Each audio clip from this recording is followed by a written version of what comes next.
দুটো বাইক কিন্তু একদম ছাই হয়ে গিয়েছে বলা চলে। সেই দুটো বাইক এখানে জ্বলন্ত অবস্থায় পড়ে রয়েছে এবং পুরো রাস্তা জুড়ে কিন্তু ইট, ভাঙা কাঁচের টুকরো বিভিন্ন জায়গায় ছড়িয়ে রয়েছে। তুমি দেখতে পাচ্ছ ইটের টুকরো যেরকমভাবে পড়ে রয়েছে, ভাঙা কাঁচের টুকরো পড়ে রয়েছে। চারিদিকে কি পরিস্থিতি হয়েছিল সেটা বোঝাই যাচ্ছে। একদিকে যেরকমভাবে এখানে পরিস্থিতি উত্তপ্ত হয়ে ওঠে, সমস্ত জায়গায় অনেক কিছু ভাঙচুর হয়েছে, দোকানঘর থেকে বেশ কিছু বাড়ি সেগুলো ভাঙচুর হয়েছে। তার পাশাপাশি পুলিশের ওপর হামলা, পাল্টা পুলিশের কিছু অ্যাকশন এখানে তুমি দেখতে পাচ্ছ। যে এই যে স্টান সেল আমরা দেখতে পাচ্ছি সেটা এখানে পড়ে রয়েছে, অর্থাৎ পুলিশের পক্ষ থেকেও কিন্তু এই যে ব্যবস্থা নেওয়া, এই যে মবকে সরানো সেই চেষ্টা কিন্তু করা হয়েছিল, সেগুলো দেখা যাচ্ছে। এবং এখানে যে থানিটের গাদা হয়ে রয়েছে সেখান থেকে থানিট তুলে ছোড়া হয়েছিল, ফলে পুরো রাস্তাটাই তোমাকে, এই রাস্তাটা দেখিয়ে দেবো, এই চত্বরটা তোমাকে দেখিয়ে দেবো যে অন্যান্য দিন জমজমাট থাকে এই সন্ধ্যেবেলা, এই মুহূর্তে পরিস্থিতি পুরোপুরি থমথমে। সমস্ত দোকান বাজার এই অঞ্চলে বন্ধ। রবীন্দ্রনগর থানা থেকে একদম ঢিল ছোড়া দূরত্বে, একদম যদি সামনে আমরা অনেকটা এগিয়ে যাই তাহলে দেখতে পাবো সেখানে প্রচুর পরিমাণে কিন্তু পুলিশ রয়েছে, সেই প্রচুর পরিমাণে পুলিশ রয়েছে এবং তারও সামনে সেখানে কিন্তু একটা বড় জমায়েত রয়েছে এবং সেই জমায়েতের সঙ্গে পুলিশ বারবার কথা বলার চেষ্টা করছে। কথা বলে তাদেরকে যে প্রক্রিয়াতে সেই জায়গাটা নিয়ন্ত্রণে আনা যায় সেটা চেষ্টা করা হচ্ছে। আবার দেখো মুহুর্মুহু কিন্তু ফোর্স আসছে, তুমি দেখতে পাবে এই মুহূর্তে আরও একটি পুলিশের তোমার বাহিনী, তারা কিন্তু এই মুহূর্তে এখানে ঢুকছেন এবং পুলিশের যারা আধিকারিকরা রয়েছেন তারা এখানে ঢুকছেন।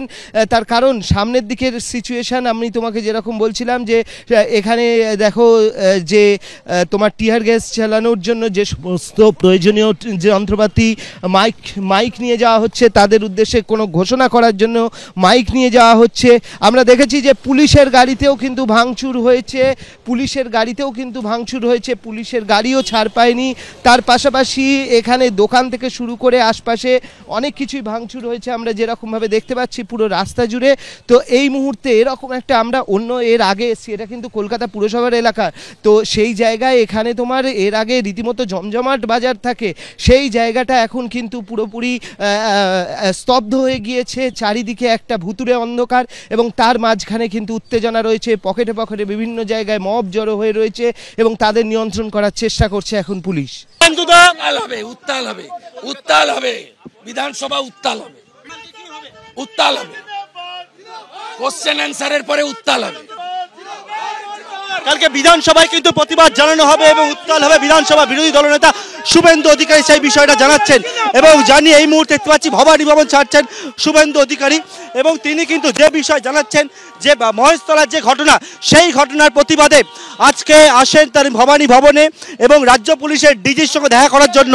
যদিও তিনি জানান যে রাজ্য পুলিশের ডিজি থাকলেও তিনি কিন্তু দেখা করেননি বলে শুভেন্দু অধিকারীর অভিযোগ।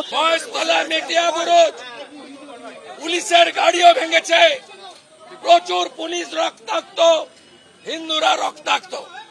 আমি এবং আমার 5 কলিগ দেখা করতে এসেছিলাম মহামান্য ডিজি, উনি থেকেও মিট করেননি মমতার নির্দেশে। কারণ আমরা জানি সবাই ল্যাম্প পোস্ট, একটাই পোস্ট, হিন্দু বিরোধী সরকার, মুসলিম লীগের সরকার, অত্যাচারী সরকার। ধুলিয়ান, শামশেরগঞ্জ, মোথাবাড়ির পরে কলকাতার কাছে 10 কিলোমিটার দূরে অত্যাচার। আগামীকাল বিধানসভা চলতে দেওয়া হবে না, কোশ্চেন অ্যান্সারের পরে বিধানসভা চলতে আমরা দেব না।